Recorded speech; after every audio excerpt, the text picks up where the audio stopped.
Live हो गया, live कर दीजिए, कर दीजिए, नोटिफिकेशन दे देगा सब जगह। गांधी युग में ही न किए हैं।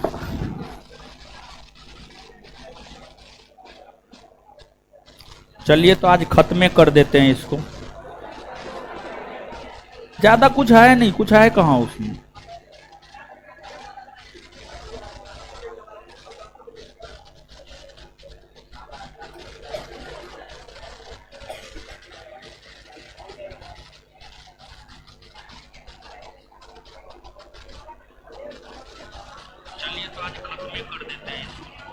नोटिफिकेशन का ये दे देगा सब जगह।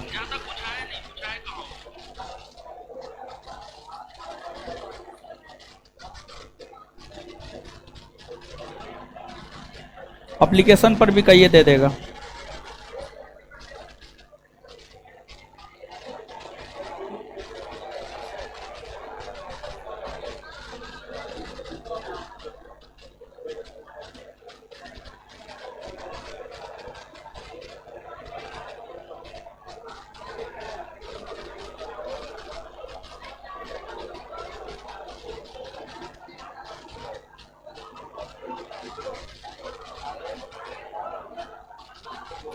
बैठ गए, आ जाइए अब, शांत हो जाइए अब, जल्दी शांत हो जाइए, शांत हो जाइए, शांत हो जाइए। चलिए पॉलिटी पढ़ लिए, अब आ जाते हैं इतिहास में। ठीक है, और इतिहास में देखिए हम लोगों को देखना है 1944 से 1947 की घटनाएं। 1944 से 1947 के बीच की घटनाएं। इस अवधि में क्या हुआ क्या नहीं हुआ उसी को हमें देखने हैं। तो इस अवधि में जो है एक बेबेल प्रस्ताव, एक सीआर फॉर्मूला आया है। एक सीआर फॉर्मूला आया है, फिर एक वेवेल प्रस्ताव आया है, और वेवेल प्रस्ताव पर ही शिमला सम्मेलन हुए हैं। वेवेल प्रस्ताव पर ही शिमला सम्मेलन हुए हैं। और फिर आपको नौसैनिक विद्रोह हुए हैं। नौसैनिक विद्रोह हुए हैं, और फिर कैबिनेट मिशन योजना का भारत आगमन हुआ है। कैबिनेट मिशन योजना का भारत आगमन हुआ है, और फिर माउंटबेटन योजना आई है। माउंटबेटन योजना आई है, और फिर जो है आपको भारतीय स्वतंत्रता अधिनियम 1947 आया है। भारतीय स्वतंत्रता अधिनियम 1947 आया है, जिसके तहत भारत को आजादी मिली। भारतीय स्वतंत्रता अधिनियम 1947 आया, जिसके तहत भारत को आजादी मिली। तो आज के सेशन में हम लोगों को यही सीआर फॉर्मूला, वेवेल प्रस्ताव, शिमला सम्मेलन, नौसैनिक विद्रोह, कैबिनेट मिशन, माउंटबेटन योजना और भारतीय स्वतंत्रता अधिनियम, इन्हीं सब टॉपिकों के विषय में जो है आज के सेशन में हम लोगों को चर्चा करना है। देखिए पूरा का पूरा ध्यान से चीजों को सुनिए आप। देखिए वर्ष 1942 से 1944 तक, वर्ष 1942, हाँ बतिया लीजिए फोन से, क्लास में भी फोने से बतियाना है, समझ गए। अजीब हाल है, जब फोने से बतियाना था तो क्लास आने का जरूरत क्या था। क्लासरूम से बाहर जाइए, टोपी पहने हुए हैं उल्टा, उसको क्या लगता है, उसको हम नहीं देखे हैं। आप भ्रम में मत रहिए, ठीक है, समझिए। तो वर्ष 1942 से 1944 तक, वर्ष 1942 से 1944 ईस्वी तक भारत छोड़ो आंदोलन हुआ। इस भारत छोड़ो आंदोलन में मुस्लिम लीग ने कांग्रेस का साथ नहीं दिया। मुस्लिम लीग ने भारत छोड़ो आंदोलन का विरोध किया, और गांधी जी यह बात जानते थे कि जब तक कांग्रेस और मुस्लिम लीग दोनों एक होकर अंग्रेजों के विरोध में नहीं लड़ेगा, तब तक कुछ होने वाला नहीं है। तो महात्मा गांधी ने चक्रवर्ती राजगोपालाचारी को यह कहा, महात्मा गांधी ने चक्रवर्ती राजगोपालाचारी को यह कहा कि एक कोई फॉर्मूला तैयार कीजिए जिसके जरिए जिन्ना से, मोहम्मद अली जिन्ना से बात किया जाए और फिर मुस्लिम लीग से सहायता ली जाए, मुस्लिम लीग से सहायता ली जाए। महात्मा गांधी के कहने पर सी राजगोपालाचारी ने, चक्रवर्ती राजगोपालाचारी ने, महात्मा गांधी के कहने पर चक्रवर्ती राजगोपालाचारी ने फॉर्मूला तैयार किया और चक्रवर्ती राजगोपालाचारी ने जो फॉर्मूला तैयार किया उसी को सीआर फॉर्मूला कहा जाता है। और सीआर फॉर्मूला पर महात्मा गांधी और जिन्ना की वार्ता हुई। सीआर फॉर्मूला पर महात्मा गांधी और जिन्ना की वार्ता हुई। इस वार्ता के दौरान जिन्ना ने गांधी जी के समक्ष हर बात को कबूला। गांधी जी ने जिन्ना को काफी समझाया, गांधी जी ने जिन्ना को काफी प्रोत्साहित भी किया। इस वार्ता के दौरान ही गांधी जी ने जिन्ना को कायदे आजम कहा। इस वार्ता के दौरान ही गांधी जी ने जिन्ना को क्या कहा? कायदे आजम। कायदे आजम, कायदे आजम का अर्थ होता है महान नेता। कायदे आजम का अर्थ क्या होता है? महान नेता। कायदे आजम का अर्थ होता है महान नेता, महान नेता। तो कायदे आजम की उपाधि जिन्ना को दी गई है और जिन्ना को यह उपाधि महात्मा गांधी ने दिया है। कायदे आजम का अर्थ होता है महान नेता। यानी एक प्रकार से कहिए तो सीआर फॉर्मूला पर वार्ता के दौरान महात्मा गांधी ने जिन्ना को झाड़ पे चढ़ा दिया, मतलब उसके मनोबल को काफी बढ़ा दिया कि ताकि वो एक्सेप्ट कर ले सीआर फॉर्मूला को और मुस्लिम लीग कांग्रेस को स्वतंत्रता आंदोलन में साथ दे। लेकिन गांधी जी के समक्ष तो जिन्ना पिघल गया। जैसे वार्ता करके जिन्ना बाहर निकला, कहा हम सीआर फॉर्मूला को नहीं मानते।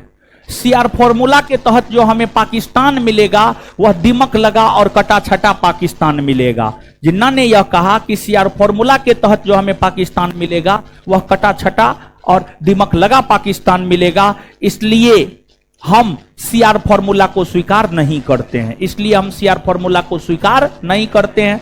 सीआर फॉर्मूला में यही प्रावधान किया गया था कि सीआर फॉर्मूला में यह प्रावधान किया गया था कि मुस्लिम लीग स्वतंत्रता आंदोलन में कांग्रेस का साथ दे, मुस्लिम लीग स्वतंत्रता आंदोलन में कांग्रेस का साथ दे, मुस्लिम लीग अंतरिम सरकार के गठन में कांग्रेस का साथ दे, और फिर भारत अगर आजाद हो जाता है तो फिर मुस्लिम बहुल इलाका में जनमत संग्रह करवाया जाएगा। और मुस्लिम बहुल इलाका में जब जनमत संग्रह होगा तो उसमें यह पता करने का प्रयास किया जाएगा कि मुसलमान पाकिस्तान चाहते हैं या नहीं चाहते हैं। अगर मुसलमान पाकिस्तान चाहेंगे तो उनके लिए पाकिस्तान बना दिया जाएगा, अगर नहीं चाहेंगे तो नहीं बनाया जाएगा। तो ये जो बना दिया जाएगा और नहीं बना दिया जाएगा, दोनों बात जो सीआर फॉर्मूला में था, इसी से जिन्ना भड़क गए और कहे ना, नहीं का सवाल पैदा नहीं होता। हमको पाकिस्तान चाहिए मुसलमानों के लिए, हर शर्त पर हमें पाकिस्तान चाहिए मुसलमानों के लिए। तो नहीं का कोई ये नहीं है, समझ गए। तो इसलिए महात्मा गांधी और जिन्ना के बीच जो वार्ता हुआ, जिन्ना ने अस्वीकार कर दिया, अर्थात सीआर फॉर्मूला के ऊपर जो वार्ता हुआ था वह असफल हो गया। तो पहली बात, सीआर फॉर्मूला तैयार किसने किया? चक्रवर्ती राजगोपालाचारी। सीआर फॉर्मूला तैयार किसने किया? सीआर फॉर्मूला तैयार किसने किया? चक्रवर्ती राज। किसके कहने पर? महात्मा गांधी। किसके कहने पर? सीआर फॉर्मूला तैयार किसने किया? किसने तैयार किया? किसके कहने पर? किसके कहने पर? और इस यह सीआर फॉर्मूला पर किन दो नेताओं के बीच वार्ता हुआ? सीआर फॉर्मूला पर किन दो नेताओं के बीच वार्ता हुआ? महात्मा गांधी और इस वार्ता के दौरान ही महात्मा गांधी ने जिन्ना को कौन सी उपाधि दी? कौन सी उपाधि? कायदे आजम का शाब्दिक अर्थ महान। जिन्ना को कायदे आजम की उपाधि किसने दिया? और क्या जिन्ना सीआर फॉर्मूला को माना? जिन्ना ने सीआर फॉर्मूला पर वार्ता करने के बाद यह कहा कि सीआर फॉर्मूला के तहत जो हमें पाकिस्तान मिलेगा वह कटा छटा और दीमक लगा। ठीक है,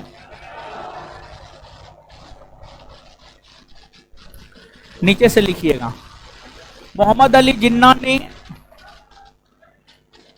लिखिएगा, मोहम्मद अली जिन्ना ने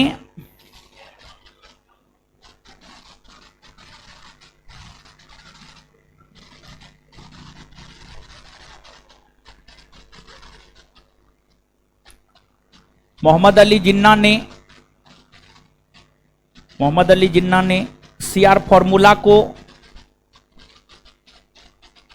अस्वीकार करते हुए कहा कि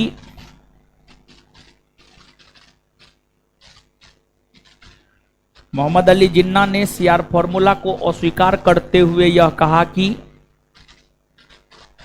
मोहम्मद अली जिन्ना ने सीआर फॉर्मूला को अस्वीकार करते हुए यह कहा कि इस फॉर्मूला के तहत हमें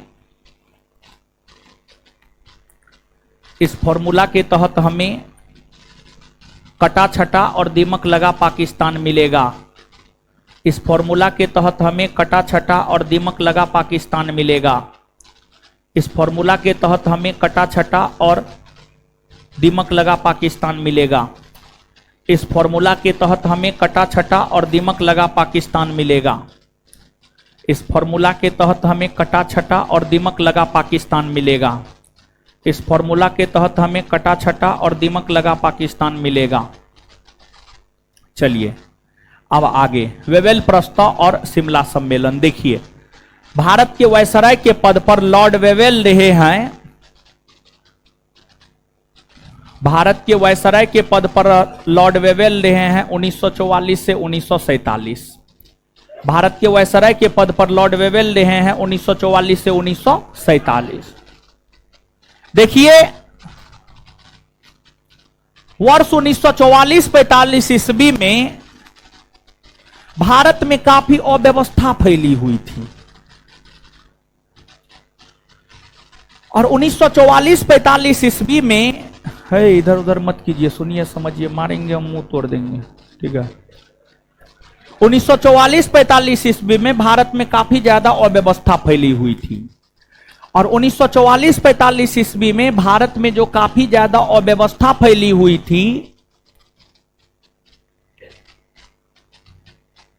और कांग्रेस और मुस्लिम लीग दोनों एक नहीं था, इस बात को लेकर तथा भारत में फैली अव्यवस्था को लेकर और भी कई सारे अन्य कारणों को लेकर भारतीय वायसराय लॉर्ड वेवेल ने ब्रिटेन के प्रधानमंत्री विंस्टन चर्चिल के सुझाव पर जून 1945 में भारतीयों के समक्ष एक प्रस्ताव रखा। लॉर्ड वेवेल ने जून 1945 में भारतीयों के समक्ष जो प्रस्ताव रखा, उसी प्रस्ताव को वेवेल प्रस्ताव कहा जाता है और इस वेवेल प्रस्ताव पर सम्मेलन शिमला में हुआ और इस वेवेल प्रस्ताव पर सम्मेलन शिमला में हुआ, जिसे शिमला सम्मेलन कहा जाता है। और यह शिमला सम्मेलन 25 जून 1945 से 25 जून 1945 से 14 जुलाई 1945, 25 जून 1945 से 14 जुलाई 1945 तक शिमला में सम्मेलन हुआ वेवेल प्रस्ताव पर।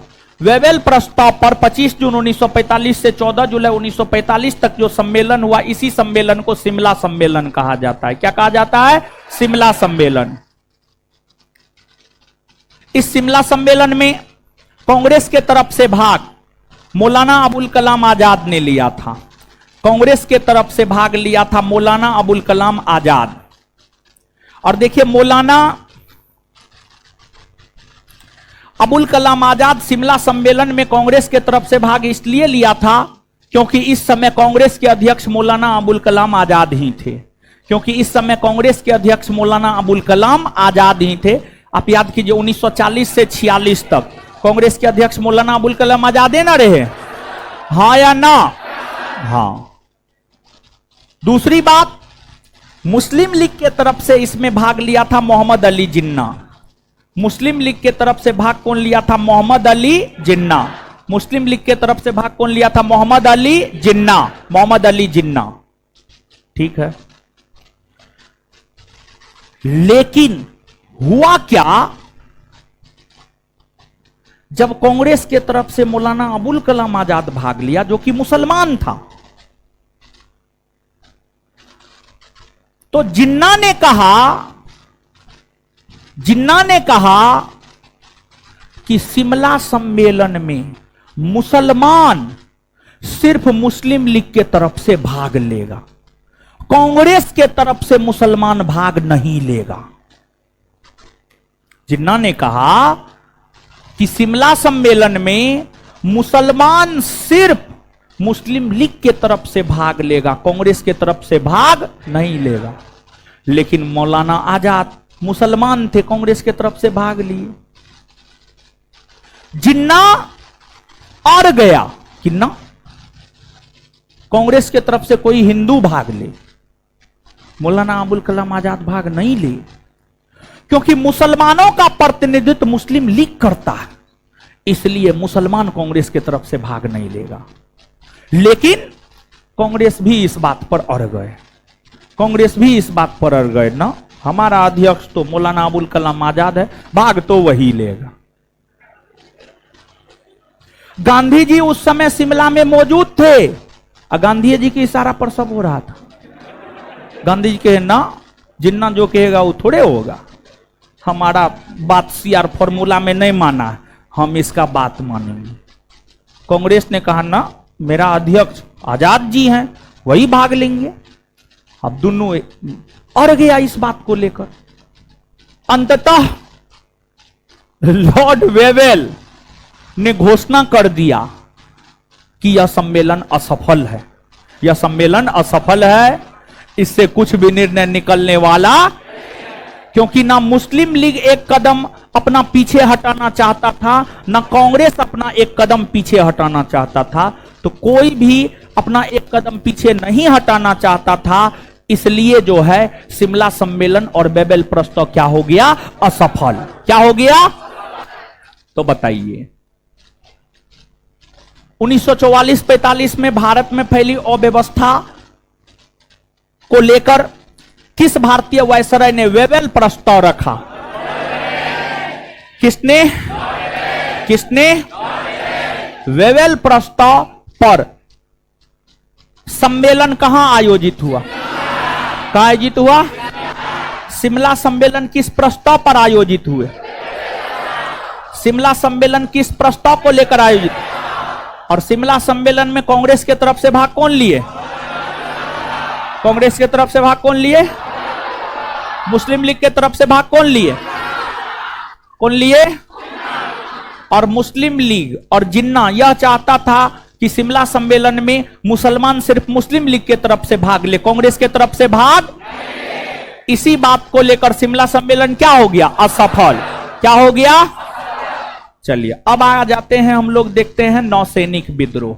नौसैनिक विद्रोह देखिए, जो ब्रिटिश सेना था, ब्रिटिश सेना की आप बात करेंगे ना, तो ब्रिटिश सेना में कुछ भारतीय मूल के भी सैनिक थे, कुछ यूरोपीय सैनिक भी थे, और ब्रिटिशों की नौसैनिक शक्ति काफी सशक्त थी।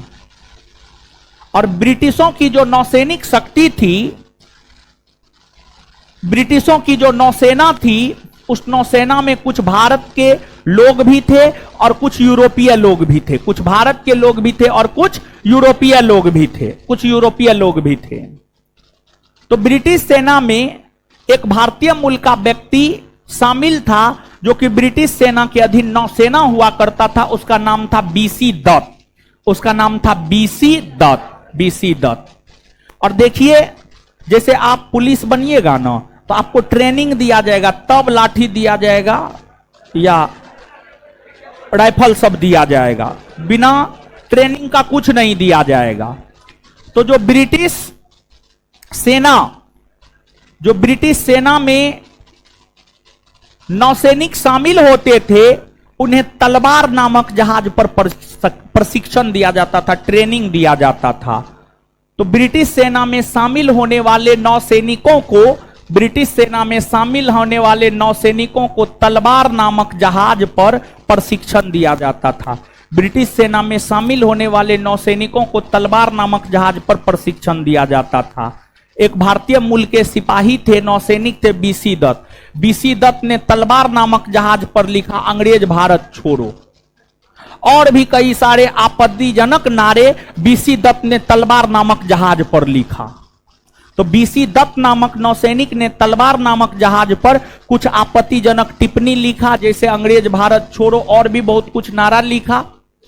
इसी कारण बीसी दत्त को गिरफ्तार कर लिया गया। और बीसी दत्त की जो गिरफ्तारी हुई, उनकी गिरफ्तारी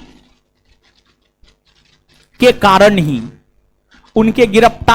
कारण ही मुंबई के नौसैनिकों ने 18 फरवरी 1946 से विद्रोह करना शुरू कर दिया। मुंबई के नौसैनिकों ने 18 फरवरी 1946 से विद्रोह करना शुरू कर दिया। और यह विद्रोह 1 से 2 दिन में पूरे भारतवर्ष में फैल गया। और यह विद्रोह काफी विकराल रूप धारण कर लिया। और अंग्रेजों की पुलिस में औकात नहीं था कि वो इस विद्रोह को दबा दे।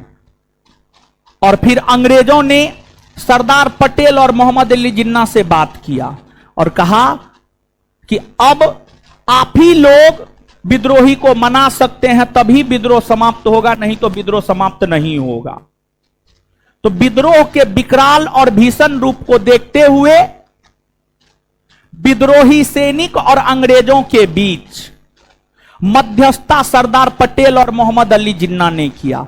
विद्रोही सैनिक और अंग्रेजों के बीच मध्यस्थता सरदार पटेल और मोहम्मद अली जिन्ना ने किया। और इन दोनों के मध्यस्थता के कारण ही 25 फरवरी 1946 आते आते विद्रोह खत्म हो गया। विद्रोह खत्म हो गया।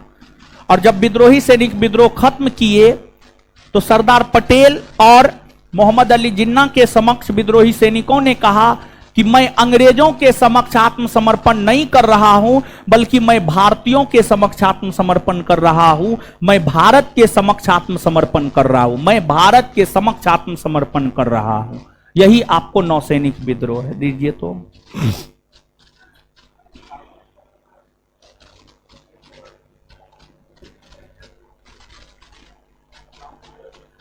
नीचे से एक लाइन लिखिएगा। बीसी दत्त नामक नौसैनिक ने तलवार नामक जहाज पर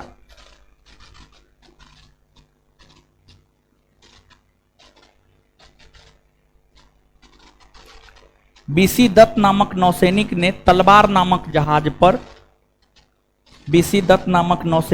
तलवार नामक जहाज पर तलवार नामक जहाज पर अंग्रेज भारत छोड़ो जैसे आपत्तिजनक नारे लिखे। अंग्रेज भारत छोड़ो जैसे आपत्तिजनक नारे लिखे। अंग्रेज भारत छोड़ो जैसे आपत्तिजनक नारे लिखे। अंग्रेज भारत छोड़ो जैसे आपत्तिजनक नारे लिखे। अंग्रेज भारत छोड़ो जैसे आपत्तिजनक नारे लिखे। अंग्रेज भारत छोड़ो जैसे आपत्तिजनक नारे लिखे, जिस कारण उन्हें गिरफ्तार कर लिया गया। जिस कारण उन्हें गिरफ्तार कर लिया गया। जिस कारण उन्हें गिरफ्तार कर लिया गया। यही यही घटना नौसैनिक विद्रोह के कारण बने, यही घटना नौसैनिक विद्रोह के कारण बने, यही घटना नौसैनिक विद्रोह के कारण बने, यही घटना नौसैनिक विद्रोह के कारण बने।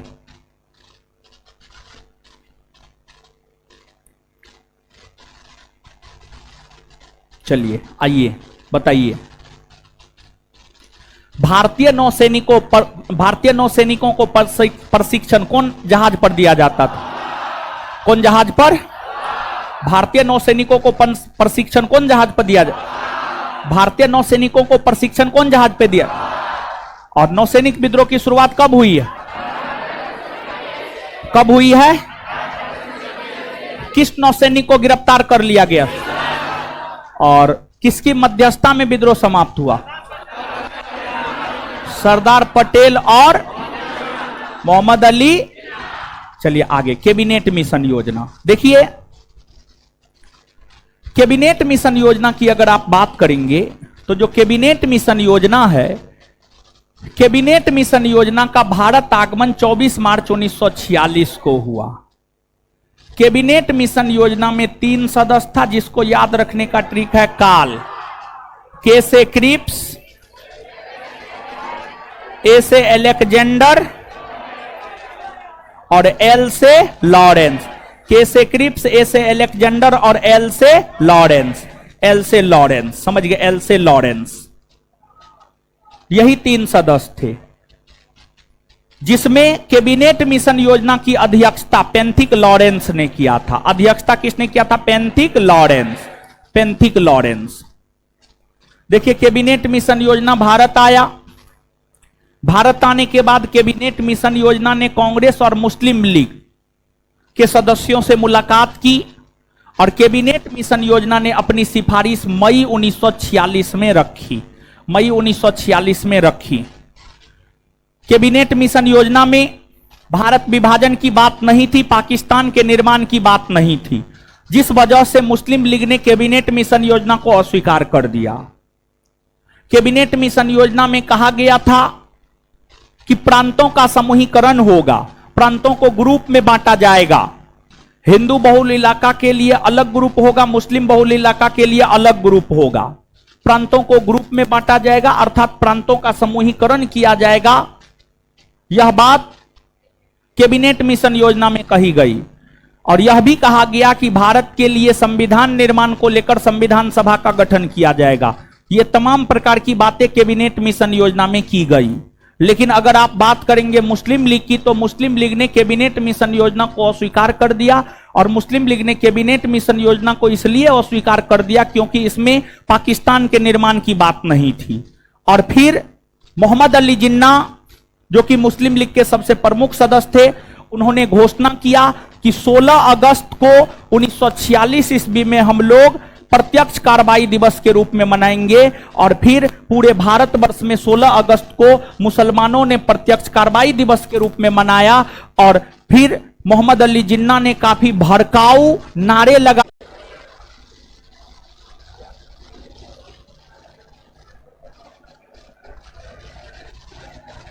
अब ये न गया है जी,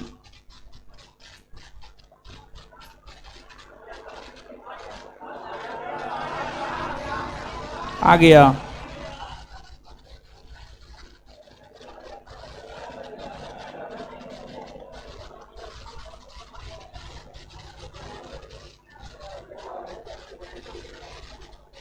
आ गया जी, आ गया, आ गया है, चल रहा है। हाँ, ऑनलाइन वाले लोग, आप लोग का कुछ नहीं छूटा है, कुछ नहीं बोले हैं, कुछ बोले हैं जी। देखिए, समझिएगा, छोटा नहीं ना ऑनलाइन वाला का। हाँ, देख लीजिए। देखिए, कैबिनेट मिशन योजना की सिफारिश को मुस्लिम लीग नहीं माना। क्यों नहीं माना? तो इसलिए नहीं माना क्योंकि उसमें पाकिस्तान के निर्माण की बात नहीं थी, इसलिए नहीं माना। और फिर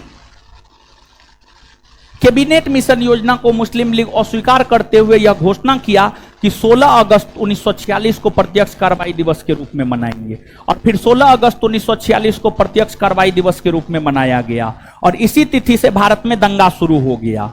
और जब दंगा शुरू हो गया तो अंग्रेजों कि पुलिस में हिम्मत नहीं था कि उस दंगा को समाप्त करवा दे, जिसको लेकर वेवेल ने ब्रिटेन के प्रधानमंत्री क्लीमेंट एटली के नाम खत लिखा कि हम लोगों के लिए बेहतर यही होगा कि हम लोग अपना बोरा बिस्तर समेटकर वापस लंदन आ जाए, भारत का भाग्य भारत की जनता पर छोड़ दे। इसे इतिहास ब्रेकडाउन पॉलिसी के तौर पर याद करता है। मतलब वेवेल ने अपने खत के जरिए यह बतला दिया कि वेवेल से भारत नहीं संभल रहा है। तत्पश्चात वेवेल को लंदन बुला लिया गया और वेवेल के स्थान पर लॉर्ड माउंटबेटन को भेजा गया। वेवेल को लंदन बुला लिया गया और वेवेल के स्थान पर लॉर्ड माउंटबेटन को भेजा गया भारत का वायसराय बनाकर। लॉर्ड माउंटबेटन मार्च 1947 ईस्वी में भारत आए। लॉर्ड माउंटबेटन जो है मार्च 1947 में भारत आए और लॉर्ड माउंटबेटन मार्च 1947 ईस्वी में भारत जब आए वायसराय बनकर, तो उन्होंने यह देखा कि भारत में तो दंगा हो रहा है, भारत में तो दंगा जोरों शोरों से हो रहा है, भारत में तो दंगा जोरों शोरों से हो रहा है। नहीं चाहिए, कुछ नहीं चाहिए, ठीक है। भारत में दंगा जोरों शोरों से हो रहा है, जोरों शोरों से भारत में दंगा हो रहा है। तो माउंटबेटन जो है दंगा के कारणों का पता करने लगे कि दंगा आखिर हो क्यों रहा है। तो माउंटबेटन को पता चला कि दंगा मुस्लिम लीग ने शुरू किया है और दंगा इसलिए हो रहा है क्योंकि मुसलमानों को अलग राष्ट्र पाकिस्तान चाहिए और मुसलमानों के लिए अलग राष्ट्र पाकिस्तान बन जाएगा तो दंगा रुक जाएगा। तो माउंटबेटन को समझ में आ गया दंगा क्यों हो रहा है और दंगा कैसे रुक सकता है। तो माउंटबेटन ने कांग्रेस के सभी प्रमुख सदस्यों से मुलाकात की और उन्हें भारत के विभाजन और पाकिस्तान के निर्माण के पक्ष में किया। भारत के विभाजन और पाकिस्तान के निर्माण के पक्ष में किया।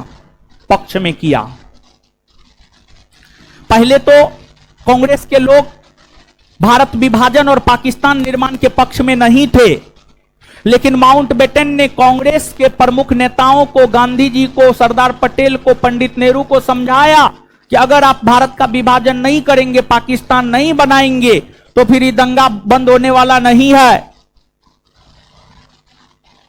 और दंगाई स्थिति को संतुलित करने, दंगा समाप्त करने को लेकर कांग्रेस राजी हो गया कि चलिए ठीक है, जब भारत का विभाजन और पाकिस्तान के निर्माण होने से ही दंगा समाप्त हो सकता है, तो ऐसा कीजिए, भारत को विभाजित कर दीजिए, लेकिन दंगा को खत्म कीजिए। और जब कांग्रेस के प्रमुख सदस्य भारत विभाजन के पक्ष में आ गए, तत्पश्चात लॉर्ड माउंटबेटन ने 3 जून 1947 को योजना रखी जिसे माउंटबेटन योजना कहा गया। तो माउंटबेटन ने 3 जून 1947 को एक योजना रखी जिसे माउंटबेटन योजना कहा गया।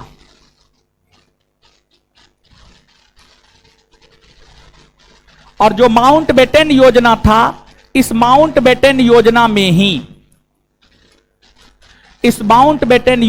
ही पहली बार यह कहा गया कि भारत का विभाजन होगा और पाकिस्तान का निर्माण होगा। इस माउंटबेटन योजना में ही पहली बार यह कहा गया कि भारत का विभाजन होगा और पाकिस्तान का निर्माण होगा। यह बात कहा गया, ठीक है।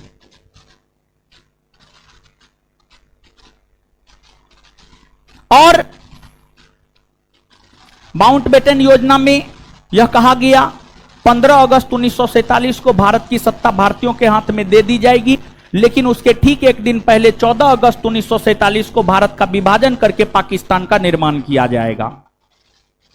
तो माउंटबेटन योजना में जो भारत के हाथ में भारतीयों की सत्ता देने की बात की गई और भारत के विभाजन की बात की गई, इस माउंटबेटन योजना को स्वीकृति दिलाने को लेकर ही ब्रिटेन की संसद में 4 जुलाई 1947 को एक प्रस्ताव रखा गया जिसे भारतीय स्वतंत्रता अधिनियम 1947 कहा गया, जिसे भारतीय स्वतंत्रता अधिनियम 1947 कहा गया, जिसे भारतीय स्वतंत्रता अधिनियम 1947 कहा गया।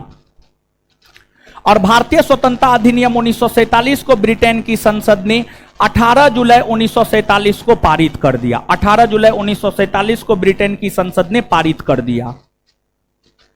और फिर इसी भारतीय स्वतंत्रता अधिनियम 1947 के तहत 15 अगस्त 1947 को भारत आजाद हुआ और उससे ठीक एक दिन पहले 14 अगस्त 1947 को भारत का विभाजन हुआ और पाकिस्तान का निर्माण हुआ। भारत का विभाजन हुआ और पाकिस्तान का निर्माण हुआ।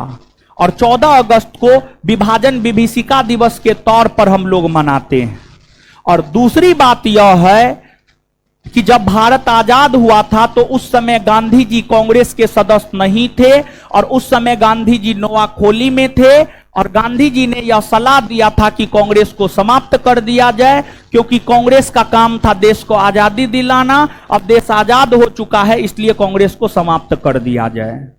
और फिर जब भारत आजाद हुआ तो आजाद भारत के पहले प्रधानमंत्री पंडित जवाहरलाल नेहरू और प्रथम वायसराय लॉर्ड माउंटबेटन, वही पाकिस्तान का प्रथम प्रधानमंत्री लियाकत अली खां और पाकिस्तान के प्रथम गवर्नर जनरल मोहम्मद अली जिन्ना। और जब गांधी जी आजादी के समय नोआखोली में थे, दंगा को शांत करवा रहे थे, लेकिन उसी दौरान पता चला गांधी जी को कि दिल्ली में भी दंगा हो रहा है। तो फिर दंगा को शांत करवाने के लिए गांधी जी 1947 के नवंबर दिसंबर के माह में दिल्ली आ गए और फिर दिल्ली में ही रहने लगे और सुबह शाम अपना भजन गाने लगे। महात्मा गांधी का सबसे प्रिय भजन था वैष्णो जन को तेरे कहिए पीर पराई जय रे, जिसकी रचना नरसिंह मेहता ने किया था। दूसरा प्रिय भजन था एकला चलो रे, जिसकी रचना रविन्द्रनाथ टैगोर ने किया था। तीसरा प्रिय भजन था रघुपति राघव राजा राम पतित पावन सीताराम। महात्मा गांधी की हत्या 30 जनवरी 1948 को नाथूराम गॉडसे ने कर दिया। 30 जनवरी 1948 को नाथूराम गॉडसे ने कर दिया। और नाथूराम गॉडसे ने महात्मा गांधी की हत्या इसलिए किया, नाथूराम गॉडसे एक हिंदुत्ववादी नेता था, हिंदुत्व विचारधारा से काफी प्रेरित था नाथूराम गॉडसे। आरएसएस से उनका संबंध बतलाया जाता है, अब इसमें कितना सच्चाई है नहीं बताया जा सकता है, लेकिन कुछ इतिहासकार नाथूराम गॉडसे का संबंध आरएसएस से बतलाते हैं। नाथूराम गॉडसे का मानना था कि जब मुसलमानों के लिए पाकिस्तान बना है तो सभी मुसलमानों को पाकिस्तान भेज दिया जाए, लेकिन महात्मा गांधी और कांग्रेस ऐसा नहीं किया। महात्मा गांधी और कांग्रेस का मानना था कि मुसलमानों के लिए पाकिस्तान बना है, ठीक है, जिस मुसलमान को पाकिस्तान जाना है वो जाए, जिस मुसलमान को भारत में रहना है वो भारत में रहे। हम भारत को एक धर्मनिरपेक्ष राष्ट्र बनाना चाहते हैं, हम वैसा भारत बनाना चाहते हैं जिसमें हिंदू मुस्लिम सिख ईसाई बौद्ध जैन पारसी सब रहे। ऐसा महात्मा गांधी और कांग्रेस का मानना था और ये ठीक ही था, क्योंकि जितने भी इस्लामी राष्ट्र है जहां पर सिर्फ एक धर्म एग्जिस्ट करता है वो राष्ट्र नहीं है, उसकी बहुत खराब स्थिति आपको देखने को मिलेगा। जो धर्मनिरपेक्ष राष्ट्र है जहां पर सभी धर्म के लोग रहते हैं वो राष्ट्र बेहतरीन राष्ट्र माना जाता है। और जैसे अमेरिका देख लीजिए, अमेरिका में सभी धर्म के लोग रहते हैं, अमेरिका कितना विकसित देश है। तो वैसे भारत भी आप देख सकते हैं, भारत में सभी धर्म के लोग रहते हैं और इसलिए भारत भी काफी विकास कर रहा है। भारत जो विकास कर रहा है उसके पीछे कई सारे कारण है, उसमें एक कारण है भारत का धर्मनिरपेक्ष राष्ट्र होना। सिर्फ यही कारण नहीं है, और भी कई कारण है, लेकिन उसमें से एक कारण यह भी है। पाकिस्तान देखिए कटोरा लेकर भीख मांगने की स्थिति में है, क्योंकि वो इस्लामी राष्ट्र अपने आप को बना लिया है, इसलिए समझ गया, और कोई खास बात नहीं है। तो भारत की अगर हम बात करें तो भारत जैसा है वैसा ही रहे, इसी में हम सभी की बेहतरी है, इसी में देश की भी बेहतरी है। इस प्रकार आपका स्वतंत्रता आंदोलन खत्म हो गया। अब जो है आप इसको क्या कीजिएगा, पढ़ लीजिएगा। और उसके बाद जो है इधर पुस्तक लेखक, जो पुस्तक लेखक है, देश की आजादी पर जो है तमाम प्रकार की पुस्तकें लिखी गई है। देश की आजादी पर तमस लिखी गई है, जिसकी रचना भीष्म सहनी ने किया है। देश की आजादी पर ट्रेन टू पाकिस्तान लिखा गया, जिसकी रचना खुशवंत सिंह ने किया है। भारत विभाजन के गुनाहगार राम मनोहर लोहिया ने लिखा है। डिवाइड एंड क्विट पेंड्रिले मुन ने लिखा है। The man who divided India Rafiq Zakaria ने लिखा है। सोम प्रकाश ईश्वरचंद विद्यासागर ने लिखा है। सुबह आजादी फैज अहमद फैज ने लिखा है। अल हिलाल मौलाना अबुल कलाम आजाद ने लिखा है। तो ये सब जो है आप याद रख लीजिएगा। अब आइए याद करते हैं।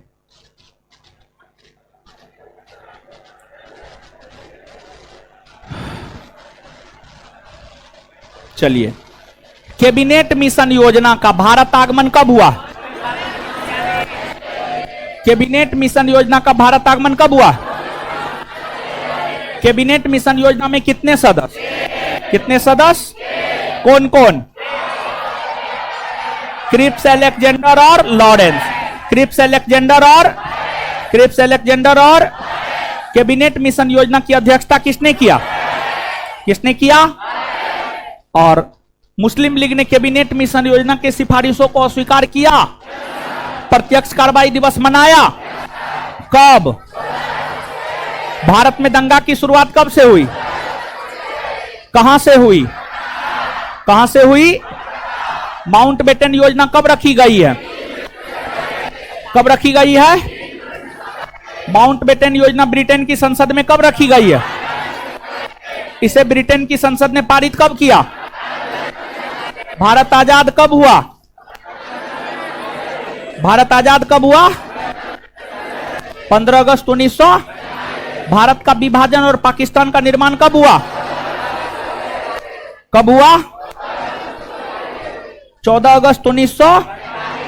14 अगस्त 1947। 14 अगस्त 1947। विभाजन विभीषिका दिवस कब मनाया जाता है? कब मनाया जाता है? 14। देखिए ध्यान दीजिएगा, आप अपने नोट में पेज नंबर 119 पे जाइएगा। नीचे से दूसरा पॉइंट, 14 जुलाई 1947 इस प्रस्ताव को इंग्लैंड के संसद में रखा गया था, जिसे 18 जुलाई 1947 को स्वीकृति मिल गई। 14 के जगह 4 जुलाई कर लीजिए। नोट में पेज नंबर 119 पे जाइएगा। नीचे से दूसरा पॉइंट, 14 जुलाई 1947 को इस प्रस्ताव को इंग्लैंड के संसद में रखा गया, जिसे 18 जुलाई 1947 को स्वीकृति मिल गई। 14 को काट करके 4 जुलाई कर लीजिए। 14 जुलाई को काट करके 4 जुलाई कर लीजिए। ठीक है, कर लिए। चलिए, अब जो है इसको आप अपना पढ़ लीजिएगा। ठीक है, पढ़ लीजिएगा और सुन लीजिए। 3 बजे से आपका बायोलॉजी का क्लास है। 3 से 5 आपका बायोलॉजी का क्लास है। ठीक है, 3 से 5 बायोलॉजी का क्लास है।